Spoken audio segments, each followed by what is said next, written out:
Bonjour, dans cette vidéo dans laquelle on a dit on va discuter l'exercice numéro 3 ou bien on va essayer de faire l'exercice numéro 3. J'essaie de me mettre en bonne position pour pouvoir écrire. On avait dit que dans cet exercice, on vous donne une matrice qui va lier les composants du champ électrique aux composants du courant, ou bien de la densité de courant avec à travers quoi? À travers le tenseur de piezorésitivité. Donc là, qu'est-ce que nous avons? Nous avons un vecteur EX, EY, EZ, c'est les composantes normales. Nous sommes euh, dans un espace tridimensionnel, ça veut dire que toute grandeur vectorielle, elle va être représentée suivant les trois directions de l'espace. Si vous appliquez un champ suivant une direction bien définie, vous ne pouvez pas dire que vous avez juste la composante de ce champ suivant X, parce que suivant les autres directions, E, Y et EZ peuvent être par exemple négligeables, mais elles sont là, on les néglige, mais elles sont là. Mais si on veut faire les choses proprement, physiquement, mathématiquement, il faut prendre les trois composantes. Et ces trois composantes, ils sont liés aux trois composantes du courant. Même le courant, il a ces trois composantes par ce tenseur de piezorésitivité. Ça veut dire quoi ce tenseur? Ça veut dire que la composante EX, elle serait égale à quoi? Si on va se référer, si on va se référer, oui, à la loi de Ohm, la loi d'Ohm, qu'est-ce qu'elle dit? La loi d'Ohm, elle dit que, la loi d'Ohm physique, elle dit que, pardon, c'est quoi ça?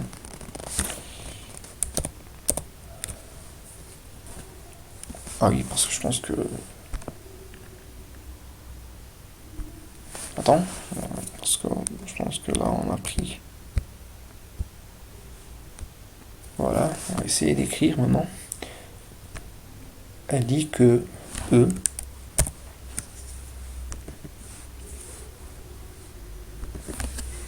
elle nous dit que, pardon, ça c'est trop, des fois c'est trop, des fois c'est,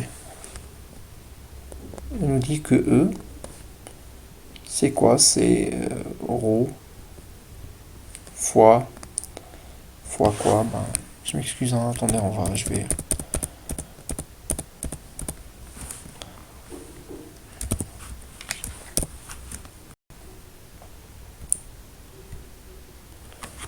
Là, je pense que ça marcherait mieux. Je vais voir. E, c'est quoi? C'est ρ fois J. Et on avait démontré en classe que cette loi-là, c'est elle qui va nous donner la loi d'Ohm connue par tous. V est égal à R fois I. En prenant E, c'est un potentiel sur une distance, et ρ, c'est R c'est ρL sur S et J c'est I sur S. Donc on a simplifié, on a démontré ça en classe de toute façon. Et ça veut dire quoi? Ça veut dire que si j'ai un champ suivant X, ça veut dire qu'il serait égal à la résistivité fois le courant suivant X, mais la résistivité là, ça va être la résistivité X, plus ρ fois le champ suivant Y, la résistivité ici, ça va être la résistivité qui va être mise en évidence, c'est la résistivité ρ x y. Et lorsque j'ai le champ suivant Z, je vais avoir la résistivité xz. Même chose pour EY, même chose pour EZ. Et là, qu'est-ce que je vais avoir? Je vais avoir trois équations avec des inconnus. Je vais les mettre sous forme matricielle, et cette forme matricielle va me donner ça, EX. C'est cette ligne-là fois cette colonne. EY, c'est la deuxième ligne fois colonne des courants, et EZ c'est la troisième ligne fois ça. Là on vous dit, en sachant que la variation de la résistivité en fonction de la contrainte appliquée est donnée par delta rho sur rho est égal à sigma fois pi, hein, c'est la fameuse loi empirique de Smith, et que les trois coefficients piézorésistifs, les pi-j, possibles sont uniquement le pi 11, le pi 12 et le pi 44. Ben, le pi 11, on a dit, c'est lorsque le champ, le courant et la contrainte sont tous parallèles. Pi 12, c'est lorsque le champ et le courant sont parallèles, mais ils sont tous les deux perpendiculaires à sigma. Et pi 44, c'est lorsque le courant est perpendiculaire au champ et le plan formé par les deux, il est parallèle à sigma. Ça veut dire que sigma est appliqué suivant le plan, ou bien elle est appliquée parallèlement au plan formé par E et J. Si on essaie de montrer ça graphiquement avec un dessin, je vais essayer de le faire. Ça veut dire que je vais utiliser les couleurs puisqu'on a toutes les couleurs ici. C'est-à-dire si par exemple on va prendre un repère, imaginons X, Y et Z. Z c'est une flèche qui sort, elle sort. X c'est dans cette direction et Y dans cette direction, et Z elle sort du tableau que vous voyez. Ben, imaginons que nous avons le champ, dans ce cas par exemple E, et j'ai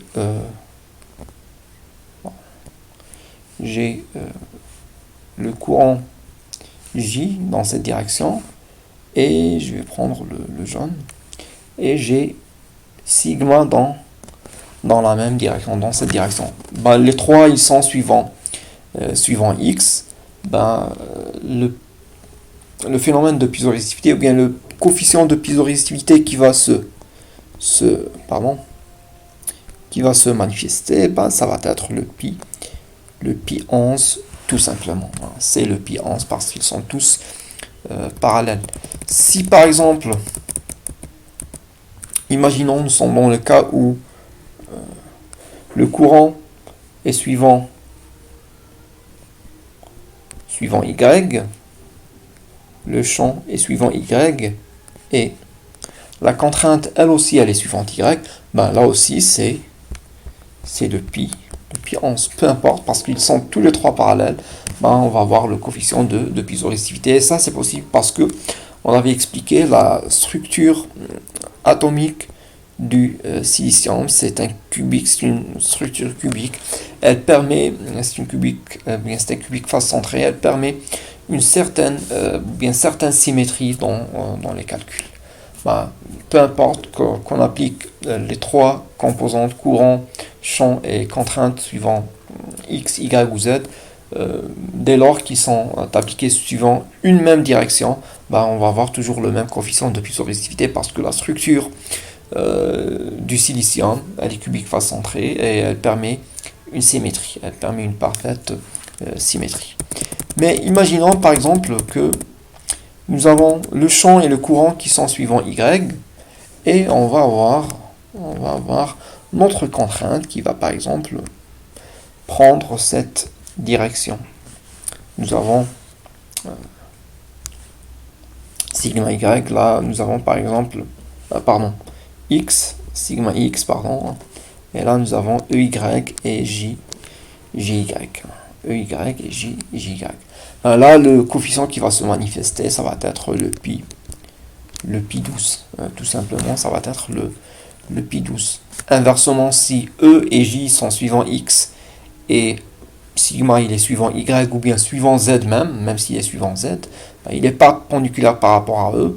Ça veut dire que le coefficient, ça va être toujours le pi 12 parce qu'il y a toujours cette forme de symétrie cette symétrie géométrique qui va se retrouver dans une équation mathématique, l'équation mathématique elle-même va être symétrique. Ensuite, si par contre nous avons, je vais prendre notre couleur, nous avons E suivant, nous avons un E qui est suivant Y, et nous avons un J qui est par exemple suivant X. Hein. Qu'est-ce qu'ils vont former, ces deux-là? Ben, ils vont former un plan. Ça veut dire que nous sommes dans le plan O, X, Y. Hein. Nous sommes dans le plan pardon, du tableau. Et maintenant, s'il y a une contrainte qui va être appliquée, et si cette contrainte elle est elle-même dans le même plan, cette contrainte elle est dans le même plan, ça veut dire quoi? Ça veut dire que le coefficient qui va être mis en évidence, c'est le coefficient pi 44. Hein, le coefficient pi 44. Ça veut dire que sigma, j'ai oublié de mettre sigma. Ça veut dire si par exemple j'ai sigma, ça va être quoi? Ça va être sigma x, y. C'est ce qu'on appelle les contraintes de cisaillement, hein, contraintes de cisaillement ou bien de shear stress. Elle est dans le même plan. Ça veut dire elle est parallèle au plan OXY.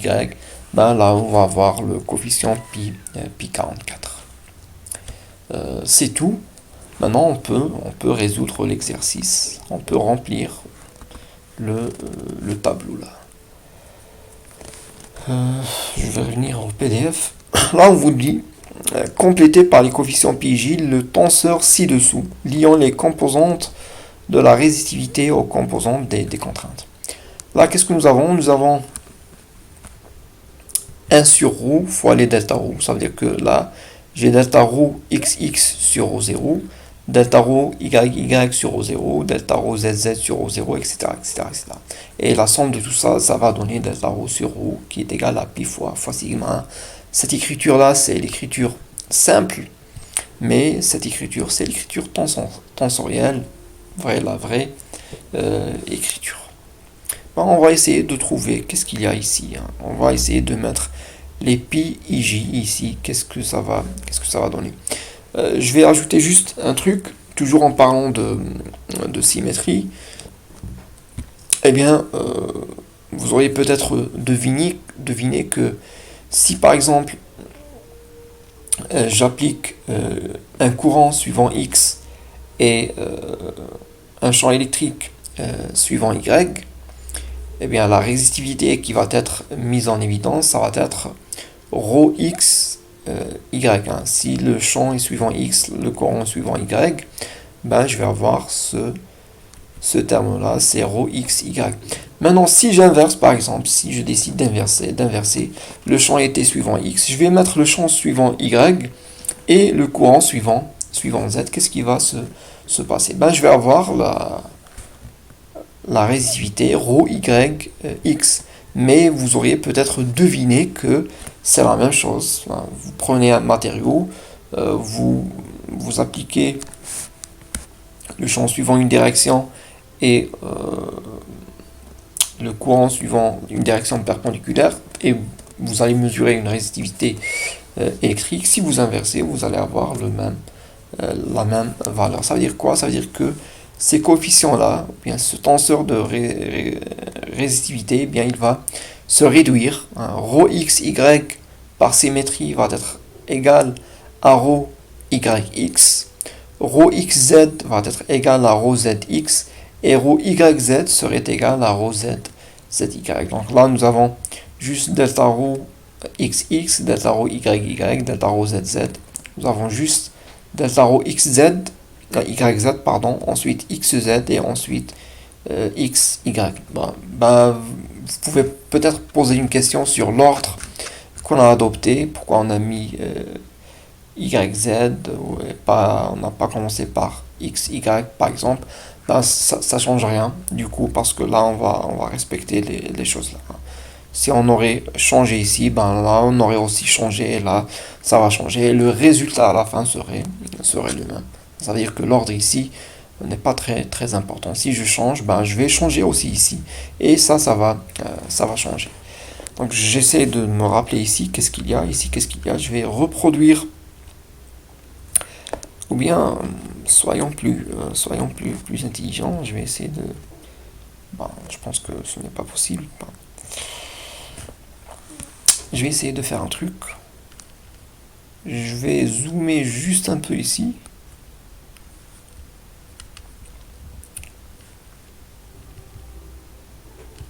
Et je vais prendre ça comme une image.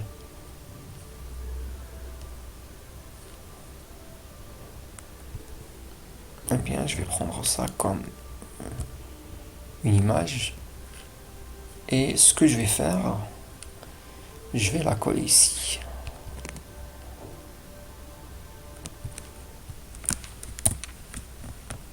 Ben, elle est là, notre image. Ben, il faut l'agrandir un peu pour pouvoir écrire dedans. Elle va être un peu floue, mais ça va. Ça va. Elle est un peu floue, mais ça va.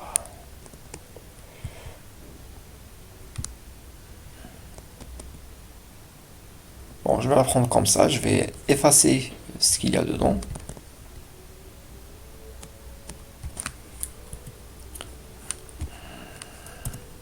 Je vais effacer tout ce qu'il y a dedans.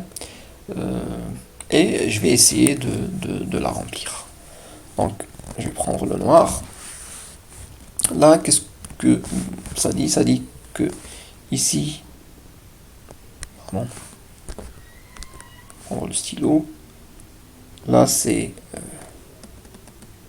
delta rho sur rho, hein, delta rho sur rho 0. Ben, ça veut dire delta rho xx, ça veut dire quoi? Ça veut dire que le courant et le champ, ils sont suivant x, hein, n'est-ce pas? Si on revient à notre expression, à la loi d'Ohm, hein, rho xx, ça veut dire que le champ est suivant x et le courant est suivant x, hein, les indices.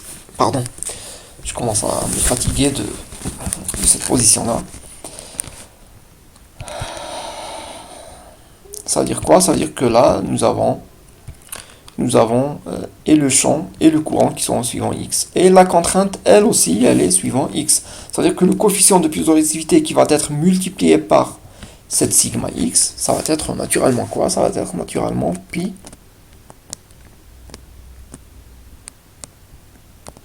Pi 11. Ça va être pi 11 parce que les trois sont parallèles.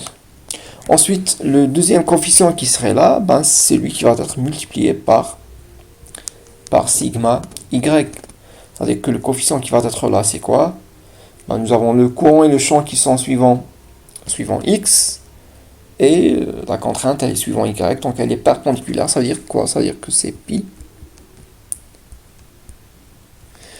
12. D'accord?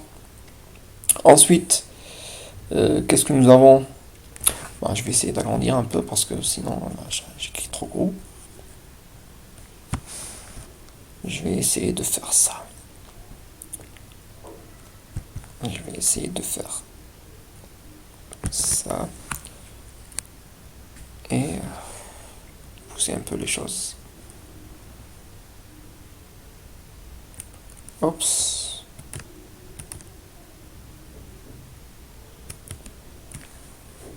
Qu'est-ce qui se passe? Ah, je suis en train de descendre.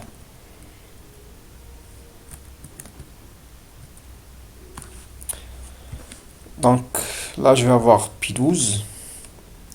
Le troisième coefficient, il serait multiplié par quoi? Il serait multiplié par sigma z ici. Et je suis toujours dans le cas où j'ai champ et courant suivant x, mais la contrainte, elle est suivant z, elle est perpendiculaire, donc je vais avoir aussi pi 12.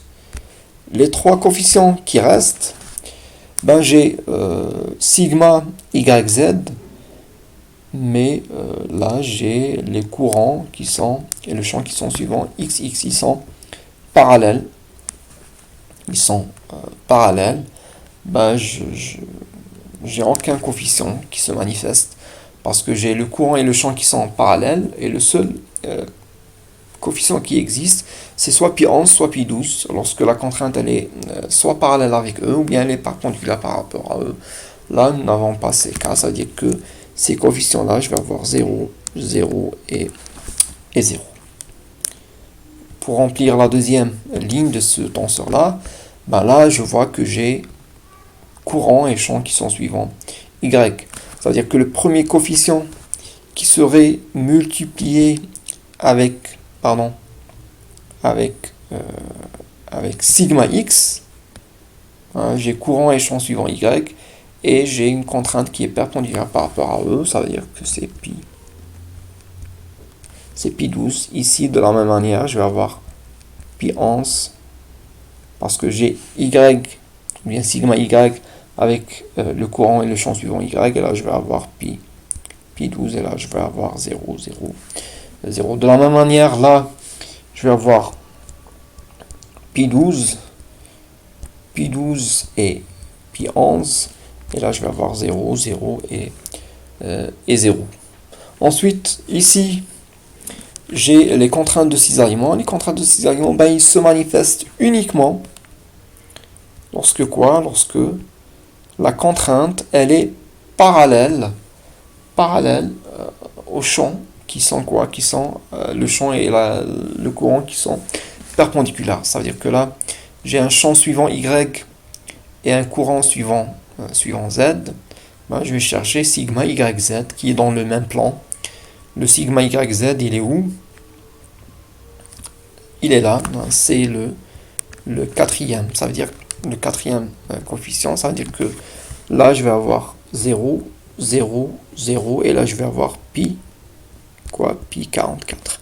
Et là, je vais avoir 0 et 0. Ensuite, là, j'ai le courant suivant X et le champ suivant Z, ou bien inversement, le champ suivant X et le courant suivant Z, ben, le coefficient de pulsarité il va se manifester uniquement lorsque la contrainte, elle est quoi? La contrainte, elle est dans le même plan x, y. C'est le cinquième coefficient, ça veut dire que là, je vais avoir 0, 0, 0, 0, et pi 44 et 0. Ensuite, en bas, je vais avoir juste ce dernier coefficient, pi 44, et partout des 0. Ben, c'est mal propre, c'est pas très propre, hein, mais vous avez cette matrice-là, vous l'avez dans le cours. Dans le cours que j'ai publié sur Moodle et aussi sur le cours que j'ai mis sur la plateforme de Google Drive. Donc, c'est pratiquement tout. Je pense qu'on touche à la fin de l'exercice. Je vais dézoomer ici, revenir. Bon, il reste 3 autres questions. Hein.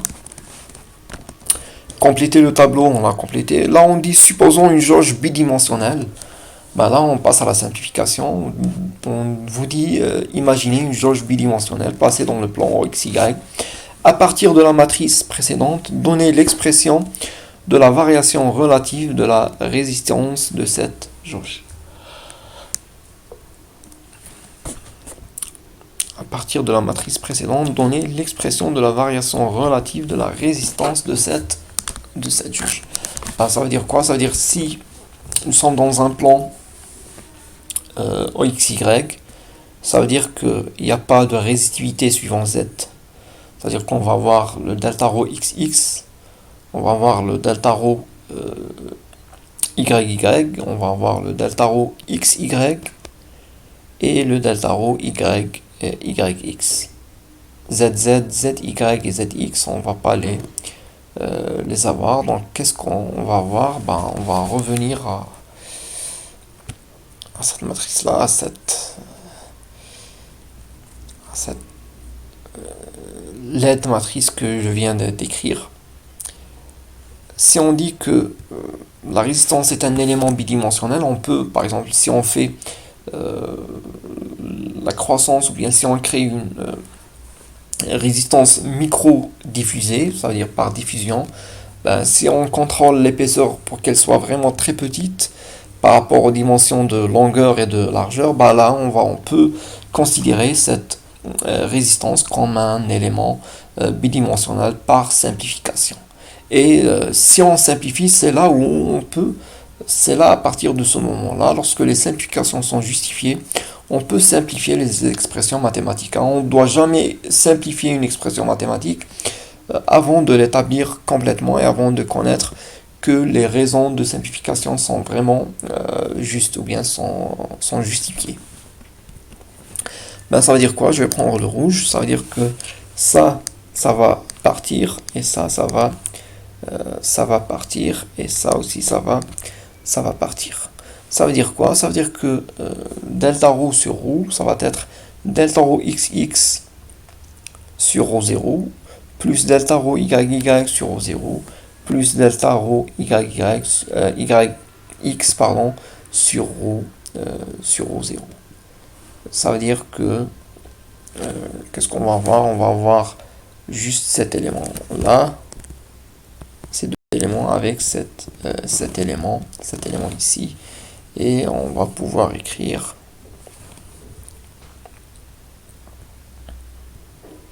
on va juste essayer de se rappeler de la question, c'est quoi? C'est donner l'expression de la variation relative de la résistance de cette jauge. Ben, on va voir quoi? On va voir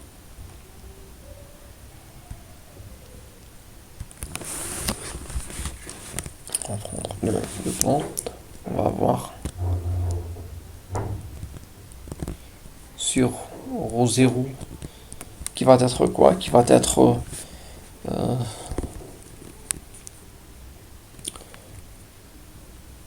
sigma x fois pi 11 plus quoi? Plus sigma y fois pi 12.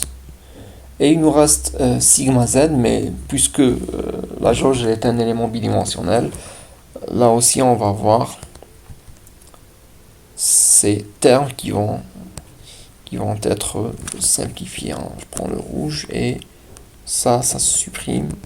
On le supprime et on le supprime. Et qu'est-ce qu'on va avoir aussi? On va avoir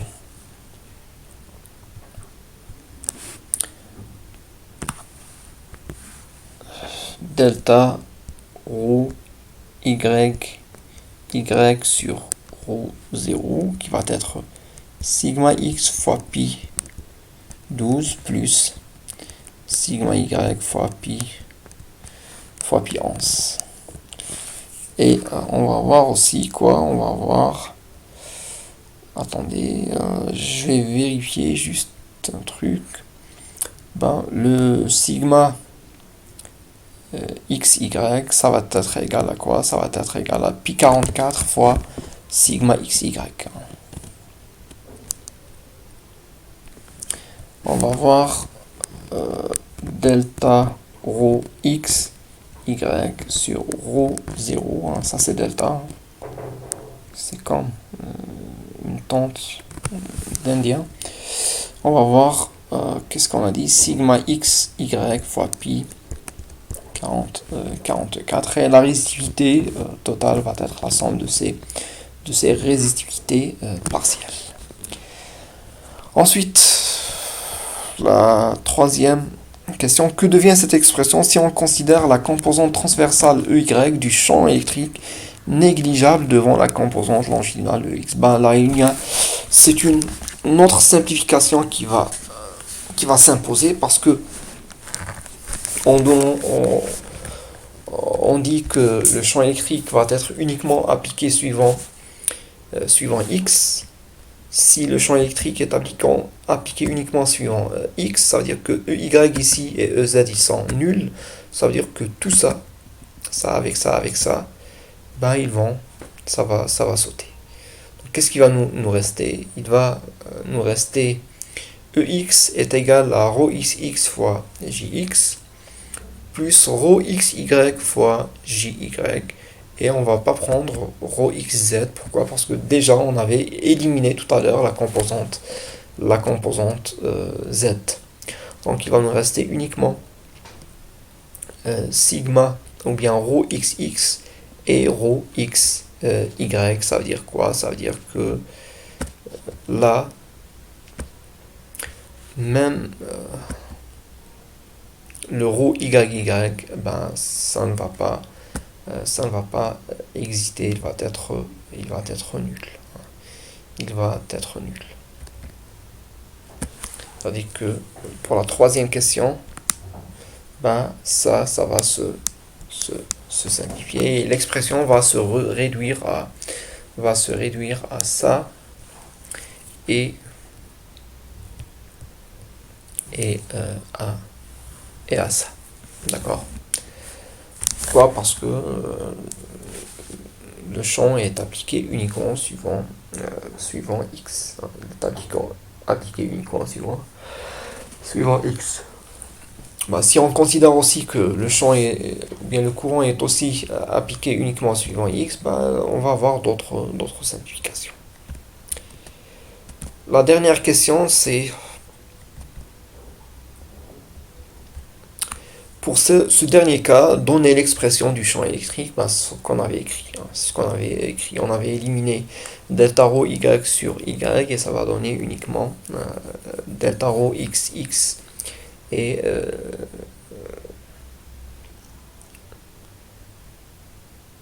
ah oui, c'est là, je m'excuse, hein, c'est même ce terme-là aussi, il va se simplifier, hein, je m'excuse. Ce terme aussi, il va se simplifier. Pourquoi? Parce qu'il n'y a pas de champ suivant y.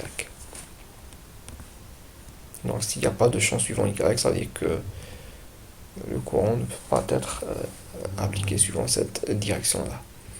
Ça veut dire qu'on va avoir, pour la quatrième question, on va avoir uniquement cette expression-là. Cette expression delta rho xx sur rho 0, hein, c'est sigma x fois pi 11 plus sigma y fois pi 12. Eh bien, je pense que c'est tout. Alors, on a terminé avec cette série d'exercices, la série numéro 3. Euh, on s'arrête là et la prochaine fois, on va essayer d'entamer la quatrième série. Je vous remercie, bonne écoute et bonne chance à tous.